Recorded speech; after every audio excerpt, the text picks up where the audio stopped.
بسم اللہ الرحمن الرحیم ایاک نعبد و ایاک نستعین.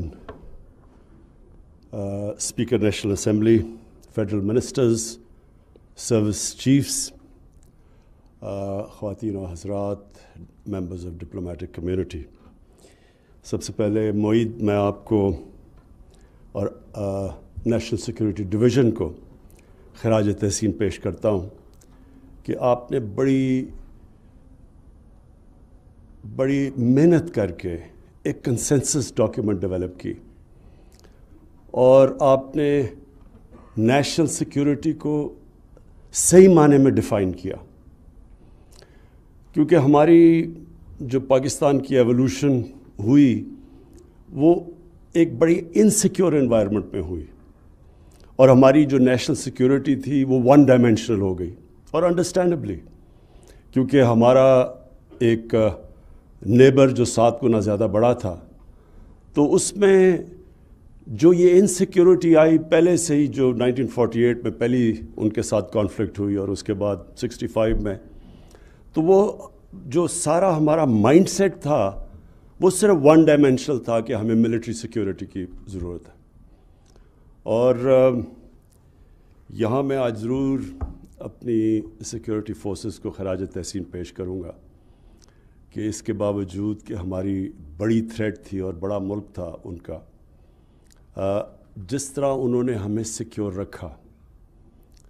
اور یہ جو ابھی ریسنٹلی بھی یہ جو وار آن ٹیرر ہوئی, اس کے اندر جو قربانیاں ہماری فورسز کی تھیں اور جس طرح انہوں نے پاکستان کو سیکیور کیا, آپ کو صرف مسلمان دنیا میں دیکھنا چاہیے کہ کس طرح کی آج بھی کس طرح کے ان کی تباہی ہوئی جو وہ سیکیور نہیں کر سکی ان کی سیکیورٹی فورسز اپنے ملکوں کو.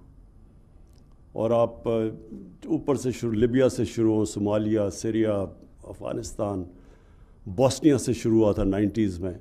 تو ہم آج بڑے خوش قسمت ہیں کہ ہمارے پاس ڈسپلنڈ اور ویل ٹرینڈ سیکورٹی فورسز تھی جنہوں نے ہمیں سیکیور رکھا. لیکن آج معید آپ نے جو محنت کی, ساری قوم کا کنسنسس بنا کے ایک قوم کا آپ نے قبلہ درست کیا, ڈائریکشن دی ہے کہ سیکیورٹی کی بڑی ڈائمینشنز ہیں.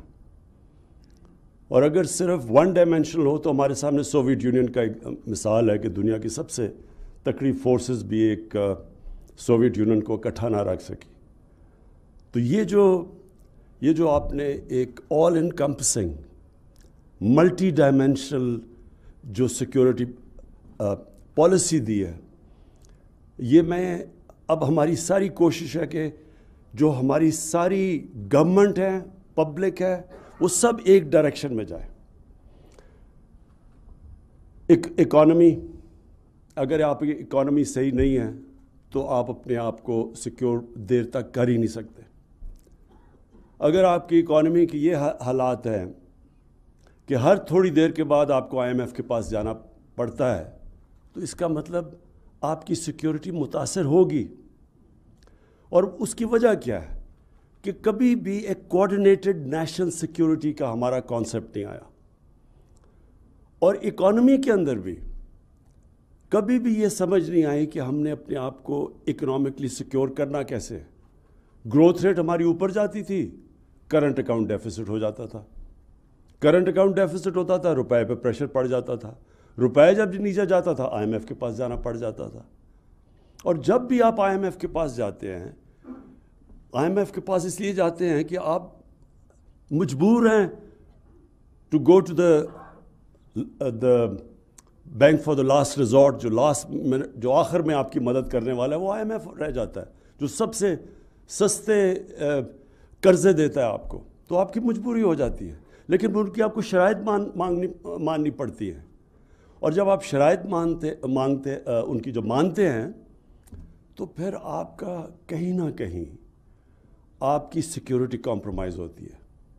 سیکیورٹی ناٹ نیسسریلی آپ کی جو سیکیورٹی فورسز ہیں, سیکیورٹی میننگ کہ آپ کے لوگوں کے اوپر آپ کو بوجھ ڈالنا پڑتا ہے، اور جو آپ کی سب سے بڑی سیکیورٹی ہوتی ہے جب آپ کی عوام آپ کے ساتھ کھڑی ہو جاتی ہے، وہ ایکچوئلس آپ کی سیکیورٹی ہے.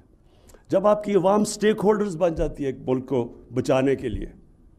تو اس لیے یہ جو کانسیپٹ اب آپ نے دیا ہے انکلوسیو گروتھ کا، کہ ہم جب تک ایک قوم بحیثیت قوم ڈیولپ نہیں ہوں گے، ہم اگر ایک ہی سیکشن ڈیولپ ہو جائے گا یا کانسیپٹ امیر ہو جائے اور عام لوگوں کی زندگیوں میں فرق نہ پڑے، وہ قوم ہمیشہ انسیکیور رہے گی.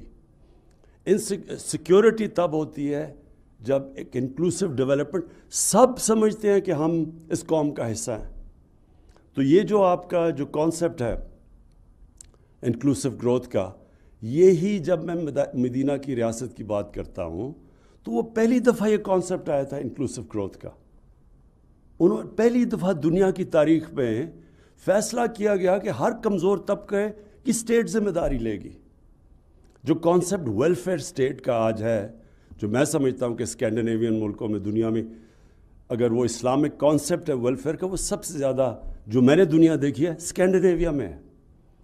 ہر طرح ایک ریاست اپنے کمزور طبقے کی ذمہ داری لیتی ہے، وہ پھر اسٹیک ہولڈر بن جاتا ہے اس ریاست کو بچانے کے لیے، وہ اصل فورس بن جاتا ہے. ہر شہری پھر اس ریاست کو بچانے کی کوشش کرتا ہے. آپ اگر انکلوسیو اسٹیٹ کا دیکھنا چاہتے ہیں سیکیورٹی اور انسیکیورٹی، تو صرف ہندوستان کی تاریخ دیکھ لیں. جب بھی وہ اوپر افغانستان سے وہ نکلتے تھے تو وہ سیدھے جا کے پانی پات پہ لڑائی ہوتی تھی، اور کوئی راستے میں ریزسٹنس نہیں ہوتی تھی. اس کی وجہ کیا تھی کہ فیوڈل سسٹم تھا. فیوڈل سسٹم کا کیا مطلب ہے کہ اوپر جو بیٹھا ہوا ہے وہ اس کے پاس ساری طاقت ہے، وہ قانون سے اوپر ہے، وہ جو پیسہ سارا اوپر ہے، اور جو نچلا طبقہ ہے اس کا کوئی سٹیک نہیں ہے ریاست کے اندر. تو وہ جو مرضی اوپر آ جائے اس کو فرق ہی نہیں پڑتا تھا اس کی زندگی کو. لیکن جب یہ جو سارا قبائلی علاقہ افغانستان، یہ کیوں فرق تھا؟ کیونکہ ان کا ایک ڈیموکریٹک کلچر تھا. ان کی جو جرگہ سسٹم تھا وہ ایک ڈیموکریسی بھی تھی، اور وہ پھر وہ انصاف بھی دیتی تھی لوگوں کو. تو وہ پھر اپنی آزادی کو ویلیو کرتے تھے، وہ پھر رزسٹ کرتے تھے کسی کو جو ان کی آزادی لے. لیکن جب آپ کی آزادی نہیں ہے تو جو مرضی اوپر آ جائے. تو جو انکلوسیو گروتھ پاکستان میں کانسیپٹ ہم لے کے آئے ہیں ریاست مدینہ کا، مقصد یہ ہے کہ ہم اپنے سب سے پہلے لوگوں کو جو سب سے ونربل طبقہ ہے اس کی زندگی کو سیکیور کریں. اور مجھے سب سے زیادہ خوشی ہوئی کہ میں نے فائنلی کنونس کر لیا جتنے صوبے ہمارے نیچے تھے کہ ہم ہر خاندان کو سیکیور کریں ہیلتھ انشورنس دے کے. یونیورسل ہیلتھ انشورنس آج یہ ڈیولپ ممالک کے اندر بھی یونیورسل ہیلتھ انشورنس نہیں دیتے. اگر وہ انشور اپنے آپ کو کرتے ہیں تو پریمیم دیتے ہیں. یہاں ہم نے اتنی بڑا قدم اٹھایا ہے کہ ہر خاندان کو ہم نے ہیلتھ انشورنس دے دی 10 لاکھ کی اپنے صوبوں کے اندر جدھر ہماری گورنمنٹس ہے. بلکہ سوائے سندھ کے سارے صوبوں کے اندر اس وقت ہیلتھ انشورنس کا سلسلہ چل چکا ہے، اور انشاءاللہ مارچ تک ہر خاندان کے پاس ہیلتھ انشورنس ہوگی. پھر جو احساس کے سب سے بڑے ہم نے پروگرامز کیے ہیں آج تک، سب سے زیادہ پیسہ احساس میں قرضے دیے ہیں، غریب گھرانوں کے لیے ہنر کے لیے پیسے دیے ہیں، ان کو سٹائپنڈز دیے ہیں. اب یہ جو احساس راشن ہے یہ دیا ہے. اب یہ جو گھروں کا پہلی دفعہ پاکستان میں جو تنخواہ دار طبقہ ہے، جو نچلا طبقہ ہے، وہ اپنا گھر لے سکتا ہے، خرید سکتا ہے. جتنا وہ کرایہ دیتا ہے وہ قسطیں دے کے. اب وہ کانسیپٹ پہلی دفعہ پاکستان میں شروع کر دیا ہم نے. بڑی مشکل سے سارا اس کو اس طرف لے کے آئے ہیں. یعنی جو بینکنگ سسٹم تھا وہ قرضے نہیں دیتا تھا عام لوگوں کو، تنخواہ دار کو. ہمارے میں پاکستان میں 0.2% مورگیج فائنینسنگ تھی. انڈیا کے اندر بھی 10% ہے. یورپ امریکہ میں 80% سے اوپر ہے. ملیشیا میں 30% ہے. پاکستان میں 0.2% تھی. یعنی کیش ہے تو گھر بناؤ. تو یہ جو پہلی دفعہ شروع ہوا ہے اور ماشاءاللہ بڑی تیزی سے ٹیک آف کر رہا ہے، بینکس پوری شرکت کر رہے ہیں، ان کو ہم نے انسینٹیوائز کیا، تو پھر اپنا گھر بھی ہوگا. پھر ایجوکیشن سسٹم، معاہدہ آپ نے ابھی بات کی. دیکھیں ایجوکیشن سسٹم وہی ایک قوم بناتا ہے.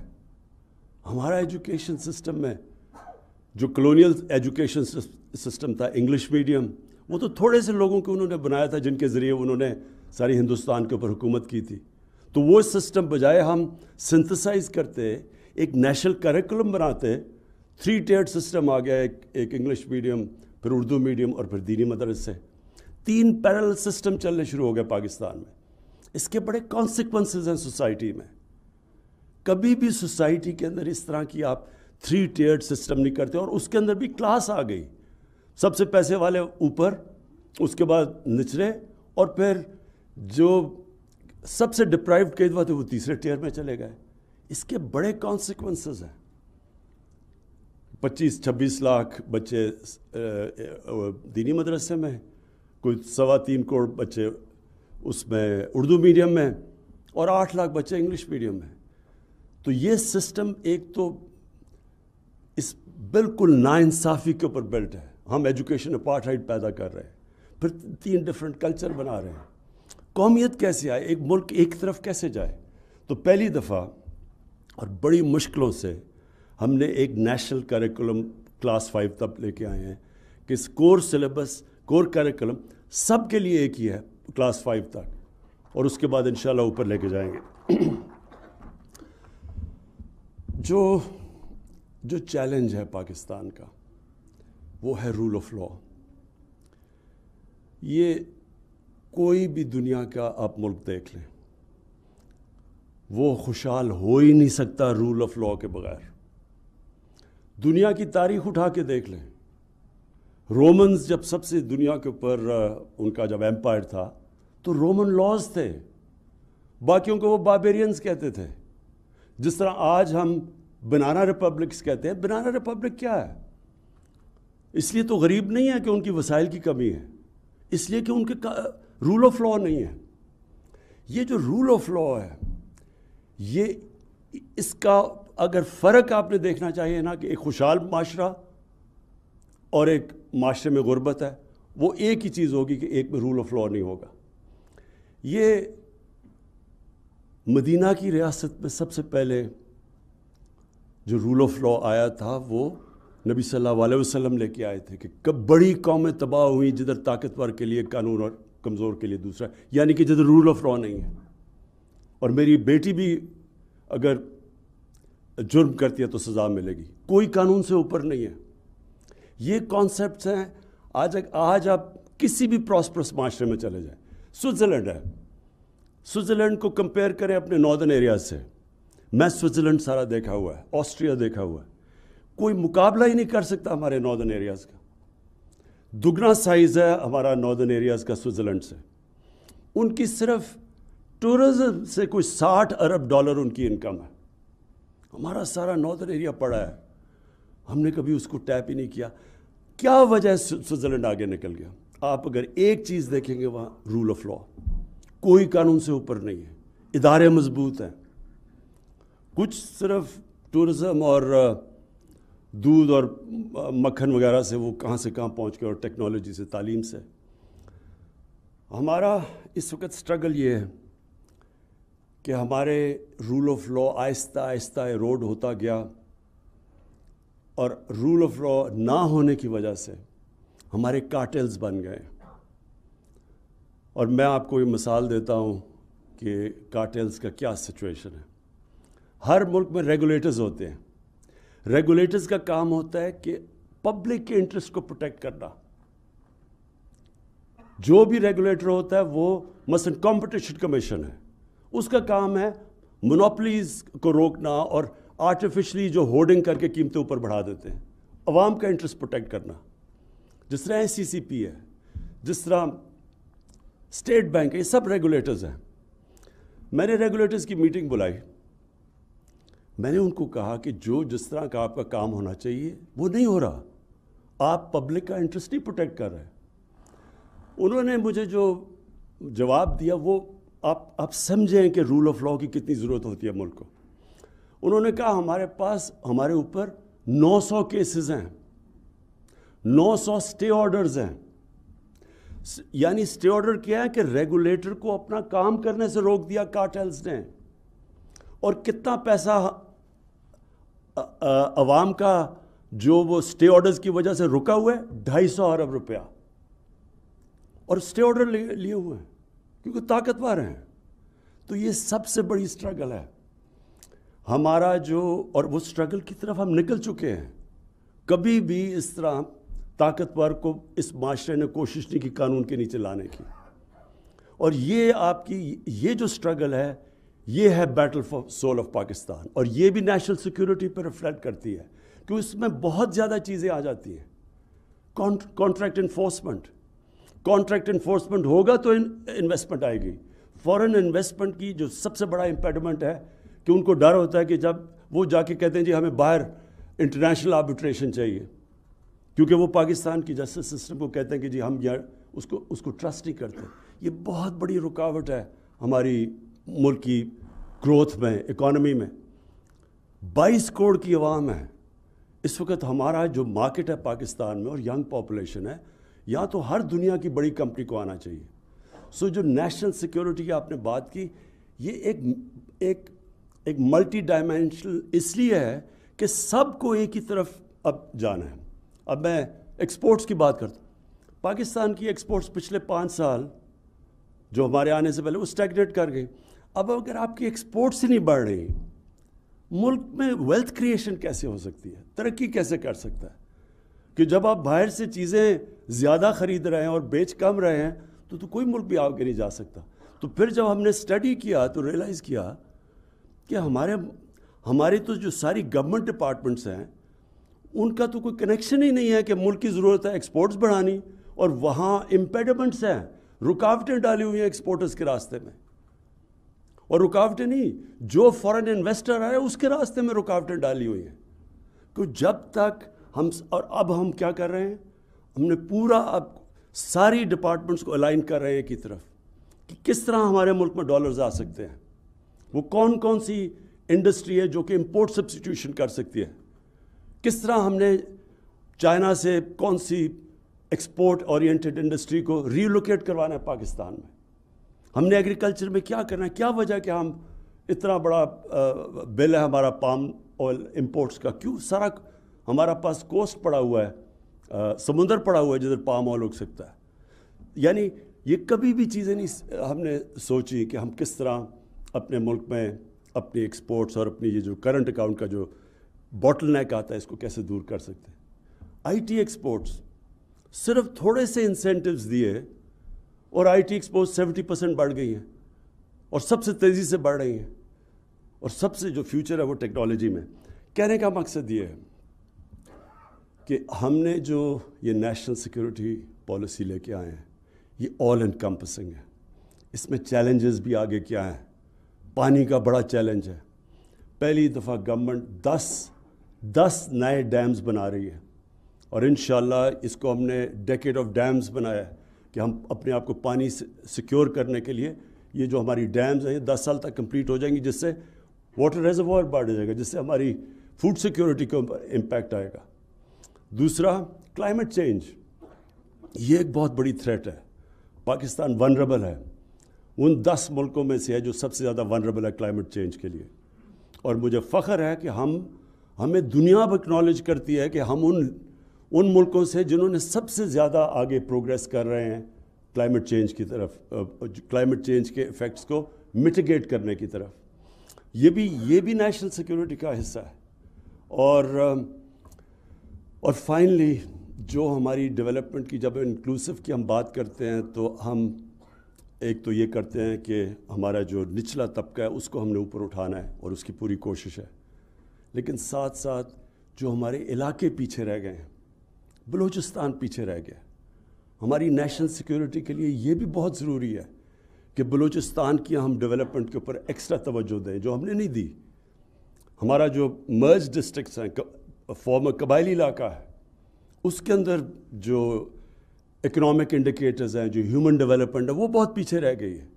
یہ بھی بڑا امپورٹنٹ ہے کہ ان کو ہم اسپیشل پوری کوشش کریں کہ ان کو اوپر لے کے آئیں. جس طرح ایسٹ جرمنی پیچھے رہ گیا تھا جب یونیفیکیشن ہوئی, تو ایکسٹرا پیسہ خرچ کیا گیا اس جرمنی کے اوپر کہ ان کو ان کی اسٹینڈرڈ آف لیونگ اوپر لے کے آئیں.